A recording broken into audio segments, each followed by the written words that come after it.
Good morning, everyone, and welcome to the PivotBoss Pre-Market Report for January 25th, 2018. Happy Thursday, everyone. I'm Frank Ochoa, aka PivotBoss. Here's a look at the daily time frame of the ES. We continue to hold at the highs of this aggressive trending state. Since day one of the new year, it's been aggressively pushing higher. This is very similar to last year's action.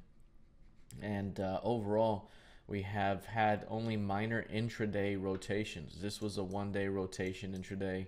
This was a one-day rotation backward.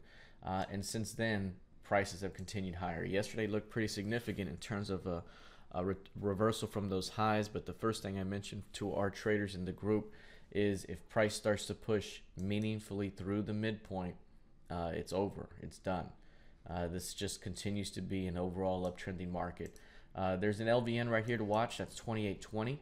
That's one to keep an eye on. This level might be the first level for bulls to look to defend. If price tries to push below it and fails, that could be a fantastic buy opportunity. 2820 to rise prices or raise them up toward 2900. That could be the spot to watch. So keep an eye on 2820. Here's a look at the NQ. Now the NQ has been trending higher as well, very similar to the ES, hot right out of the gate. One pullback that broke recent lows, an intraday rotation off the highs twice in a row. And so again, very similar behavior, nice LVN structure here. If price continues to hold that LVN, it continues to remain bullish. You can obviously see the stacked and slope relationship down here, still bullish as well. So everything remains a buying opportunity. And right now we just have to be patient and allow those counter trend rotations to occur. The intraday one-day moves really aren't doing it, but there's still opportunities to defend and squeeze nonetheless.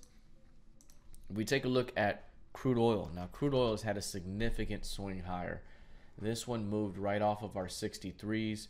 We were watching 63s the entire time, and the opportunity was if price pushed below 63 and failed, we would quickly shoot to 65 with a shot to go up and capture that 66.48 target. 66.48 comes from this impulse day right here. There was a sell-off that day, a bounce back to the mid. It gave us key range, and that's the key range 100% target is the 66.48. So we still have more upside to go in crude. Same thing with gold. Major squeeze here, very similar. We talked about this one last week, that this pullback in the uptrend might be too much, and holding 1330 would suggest a rise to 1354s, and then again go up and test that higher target at 1362. We got 1362 today. That may be a short-term completion of the move because we now have reached the outer limit of that large key range. We might start to see a little bit of weakness come into play at or just above these highs now that that long-term target has been reached. Looking at XBT real quickly. Again, bulls doing just enough down here to keep things interesting, just enough, but the overall downtrend remains in effect. Prices being unable to push above 1250, 12,500 right now, still having trouble with 11,300, still in a downtrend. Bulls still keeping this thing bid, but the longer that these bulls don't get paid, the bigger the resulting stop run could be seen. So right now setting up for another potential stop run to the downside, and if that occurs, 6,700 may be the next major swing target on the downside.